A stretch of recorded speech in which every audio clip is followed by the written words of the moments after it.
honourable member for Calgary Northwest.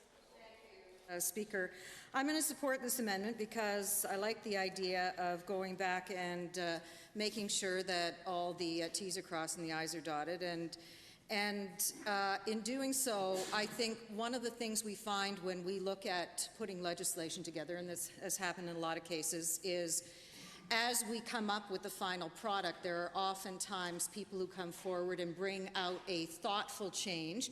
And I think intelligent leadership is looking at those changes and saying, okay, that actually makes the bill better. So I actually believe that you don't have to necessarily assume a bill is slapped together when amendments are brought forward. I think, and I prefer to think of it as making thoughtful changes in order to make a bill better. And in this case, I was happy to see this bill.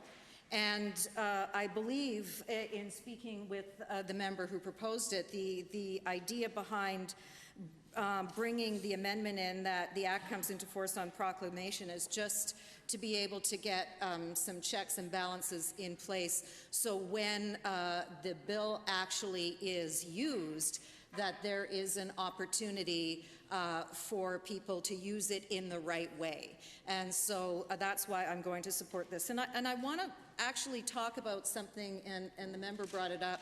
I think it was the concept that there could potentially be discrimination against people once there is a bill like this. And I'm going to go out on a limb here and assume you're talking about single moms.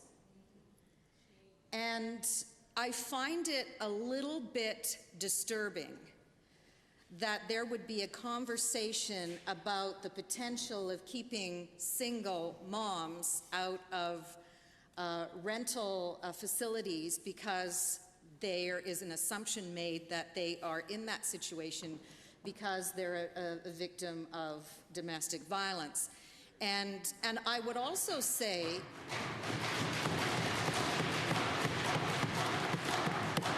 and I say this as a single mom, that I think if a situation arose where any woman in the province felt she was being kept out of a rental facility because someone made that assumption about her, I would hope she was able to come forward to the government, report that landlord, and that landlord would face punitive measures for their behavior.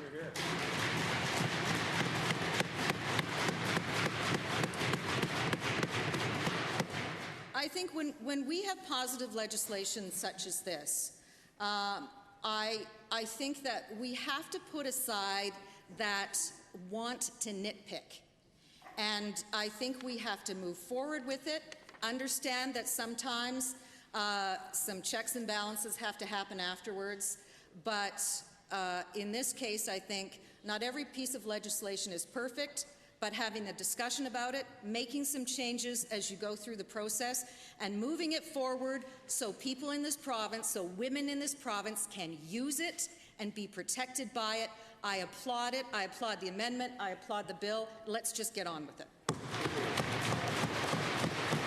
I have to say that I've heard in the past from my Wild Rose colleagues and from their leader, they didn't want to legislate on social issues. I get it. You don't like it, you're uncomfortable with it, but I find it unbelievable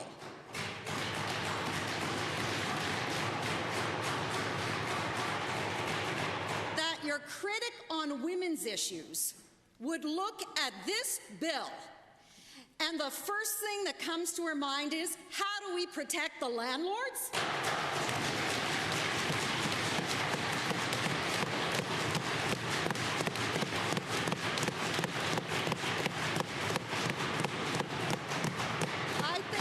Folks seriously need to look at their list of priorities, and when they're thinking about a woman leaving a situation where she is a victim of domestic violence, and it's clearly stated in the bill who she has to talk to, that they come up with an amendment suggesting that we need to protect the landlords.